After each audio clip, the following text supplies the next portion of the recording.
उद्याला अयोध्येत राम पधारणार आहे आणि श्रीरामाची प्राणप्रतिष्ठा होणार आहे। त्यासाठी प्रत्येक जण आपला वेगवेगळा उपक्रम करताना दिसते आहे। नागपुरात 1100 किलोचा लाडू जो आहे श्रीराम लाडू या ठिकाणी तयार करण्यात आलेला आहे आणि उत्साह जर बघितला तर राम भक्तांमध्ये उत्साह मोठ्या प्रमाणात असल्याचं एकदम पाहायला मिळते आहे। अशा प्रकारे रॅलीज काढल्या जात आहे, कलश आहे आणि महिलांमध्ये सुद्धा मोठा उत्साह पाहायला मिळतो।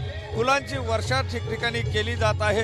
हे अशा प्रकारे हे एकंदर राममय असं वातावरण निर्माण झालेलं आहे आणि या ठिकाणी आपण बघू शकतो की श्रीरामाला अर्पण करण्यासाठी 1100 किलोचा लाडू जो आहे तो लाडू बनवण्यात आला।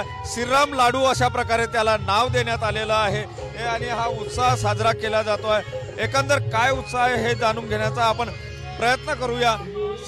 भाऊ काय सांगाल, लाडू 1100 किलोचा लाडू तुम्ही तयार केलेला आहे। यह लाडू राम मंदिर में 500 साल के वनवास के बाद श्री राम जी अपने अयोध्या में प्रवेश कर रहे हैं।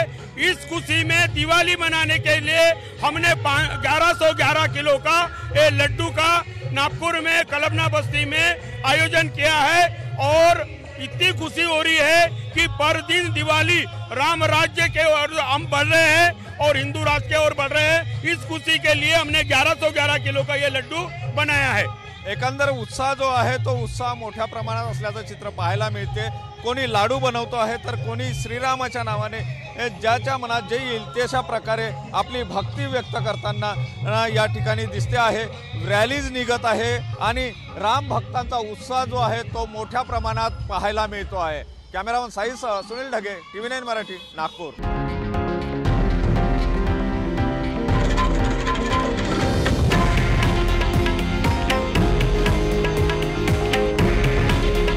हे आहे देशातील नंबर 1 न्यूज नेटवर्क आणि आपण पाहत आहात TV9 मराठी।